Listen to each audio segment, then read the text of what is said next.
پہلی بات تو یہ ہے کہ یہ ایک روایت ہے کہ ہر الیکشن میں جانے سے پہلے ہر پارٹی اپنا اپنا منشور قوم کے سامنے پیش کرتی ہے. تو روایتاً بھی ایک اس موقع کی ضرورت ہے، لیکن جو اصل بات جس کی طے میں ہمیں جانا ہے کہ یہ وہ روایتی منشور پیش آج تک ہوتے رہے. کتنی پولیٹیکل پارٹیز نے یا لیڈرز نے ان کے اوپر صدق کے دل سے اور محنت سے عمل پیرا ہونے کی کوشش کی. میں خود نمائی میں جائے بغیر چند مثالیں آپ کے سامنے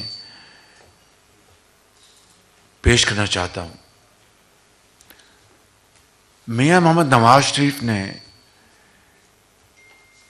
یہ کبھی دعویٰ نہیں کیا تھا کہ میں 20 گھنٹے کے اندھیرے ختم کر دوں گا. انہوں نے یہ کہا تھا کہ میں پوری کوشش کروں گا کہ اپنے 5 سالہ دور میں اس کو ختم کرنے کے لیے حتی المقدور اپنی ٹیم کے ساتھ وہ کام کریں گے. اس دور میں جو ہمالیہ نما جو مشکلات اور رکاوٹیں پیش آئیں وہ آپ کے سامنے ہیں. میں اس کی تفصیل میں نہیں جانا چاہتا. مثال کے طور پر 14 اگست 2014 کو لانگ مارچ شروع ہوا اسلام آباد کے لیے. کبھی دیکھتی آنکھ نے اس طرح کا دل خراش منظر پہلے کبھی نہیں دیکھا تھا کہ وہ دن جو پوری قوم تمام اپنے ذاتی گروہی اختلافات کے باوجود من حیث القوم مناتی ہے، سیلیبریٹ کرتی ہے. اس دن ایک نئی منتخب عوام کے ووٹوں سے حکومت کے خلاف لانگ مارچ وہ نواز شریف کے خلاف نہیں تھا، وہ اصل میں پاکستان کی ترقی اور خوشحالی کے خلاف لانگ مارچ تھا. پھر جو کئی ماہ پر محیط دھرنے اسلام آباد میں ہوئے وہ آپ کے سامنے ہیں. تا وقتے کہ ایک دل خراش اور پوری قوم جس سے اشکبار ہو گئی.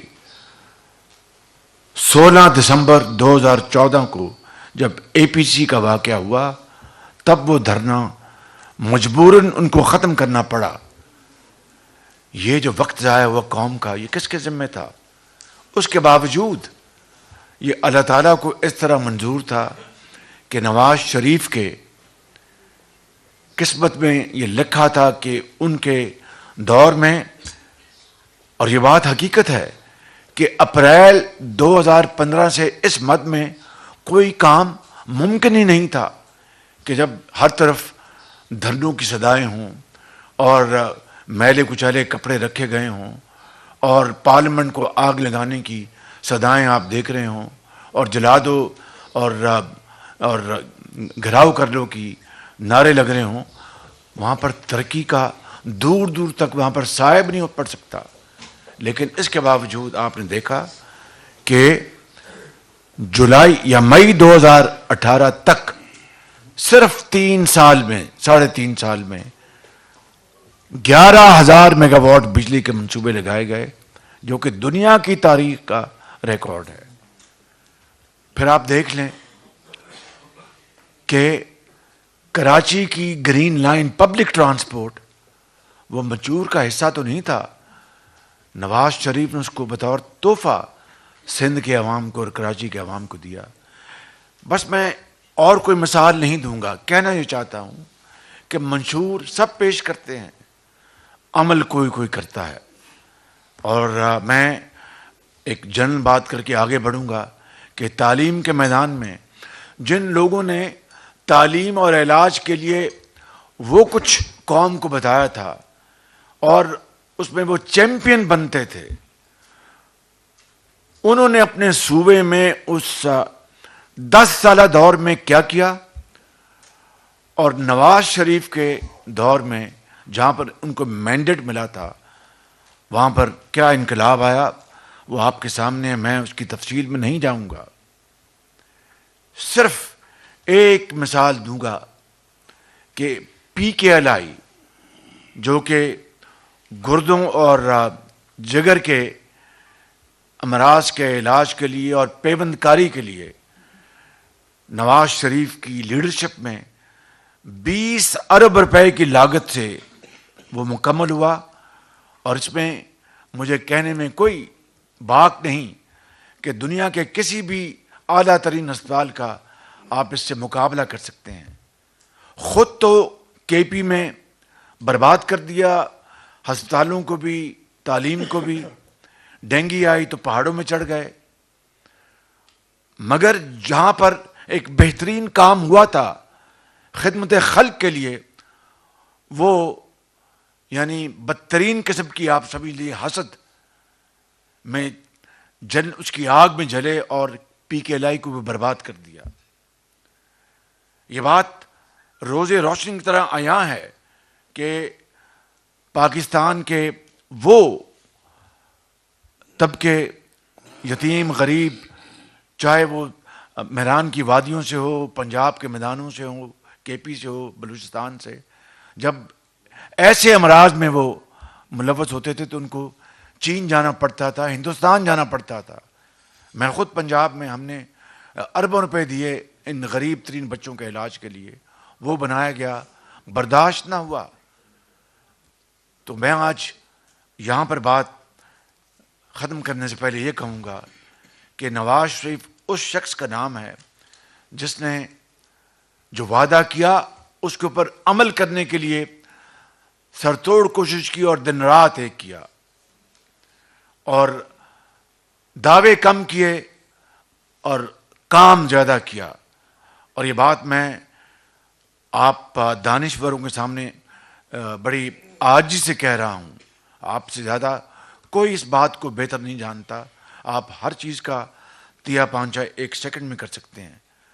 خلاصہ یہ ہے، خلاصہ کہ ابھی جناب قائد آپ کے سامنے گفتگو فرمائیں گے کہ اس منشور کا خلاصہ یہ ہے، 3 چیزیں کہ ہم نے پاکستان کی نوجوان نسل کو ماضی کی طرح، یہ کوئی ایسی بات نہیں کہ ہم سہانا خواب دکھا رہے ہیں، ماضی میں نواز شریف نے کر کے دکھایا ہے کہ ماضی کی طرح اور اب پہلے سے بہت آگے بڑھ کر نوجوان نسل کی، ان کی تعلیم، ان کی تربیت کے حوالے سے جدید ترین ہتھیار ہم لے کے آئیں گے جو آج پوری دنیا میں جس نے اپنا لوہا منوایا ہے، چاہے وہ آئی ٹی ہے، چاہے وہ اسکل ڈیولپمنٹ ہے، چاہے وہ ووکیشنل ٹریننگ ہے، اور اس کے ساتھ جڑا ہوا معاملہ کہ جاب اپرچونٹیز آٹومیٹکلی ان بچوں اور بچیوں کو ملیں، چاہے وہ دیہات میں ہیں، چاہے وہ قصبوں میں ہیں، شہروں میں ہیں. اور اسمال میڈیم انٹرپرائزز لون ان کو ملیں، اور جن کو اگر اللہ نے موقع دیا میاں محمد نواز شریف کو تو اس بات کا بندوبست کریں گے بینکوں کے ذریعے کہ اتنی فیصدی قرضوں کی جو ہے ترسیل ان بچوں اور بچیوں کو ملے گی دیہاتوں میں اور شہروں میں اور قصبوں میں، تاکہ جال پھیل جائے اس ملک میں کاٹیج انڈسٹری کا. دوسرا، جو ہماری جو زراعت ہے یہ آج بھی پاکستان کی معیشت کی ریڑھ کی ہڈی ہے، اور اس میں جتنا بھی نواز شریف نے ماضی قریب میں، ماضی بعید میں کام کیا وہ آپ کے سامنے ہے. کس نے سستی کھاد مہیا کی تھی پاکستان کے کسان کو؟ کس نے بجلی کے ساتھ چلنے والے ٹیوب ویلز کے لیے سستی بجلی مہیا کی تھی؟ تفصیل میں نہیں جا رہا، مگر آج جس بات کا ہمیں عہد کرنا ہے کہ دنیا زراعت کی ترقی میں جہاں پہنچ چکی ہے، ہم اس کھیل میں بہت پیچھے رہ گئے ہیں، اس سفر میں بہت پیچھے رہ گئے ہیں. اس کی وجہ یہ ہے کہ آج ہماری ریسرچ سینٹرز، آج ہمارے جو ماڈل، جو ٹیکنیکس ہیں ان کو ہم نے نہیں اپنایا، اور دنیا ہم سے بہت آگے نکل گئی. اور آخری بات میں بات کر کے ختم کرتا ہوں، وہ یہ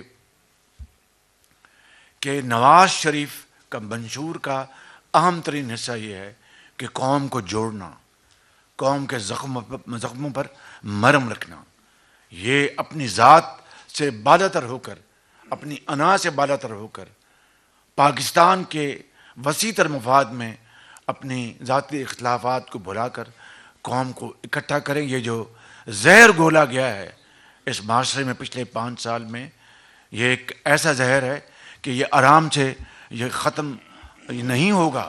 اس کے لیے بہت زیادہ دل کی اتھاہ گہرائیوں سے کوشش کرنی پڑے گی، اور انشاءاللہ یہی میاں نواز شریف کے منشور کا ایک اہم ستون ہے۔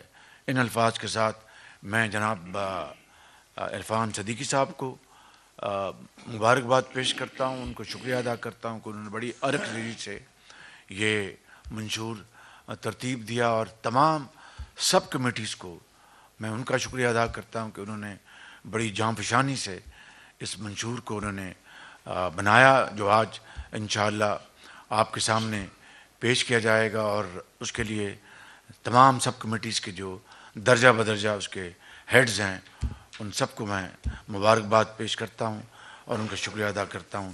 ان الفاظ کے ساتھ میں جناب قائد کو دعوت دوں گا کہ وہ آپ سے خطاب فرمائیں۔ بہت شکریہ۔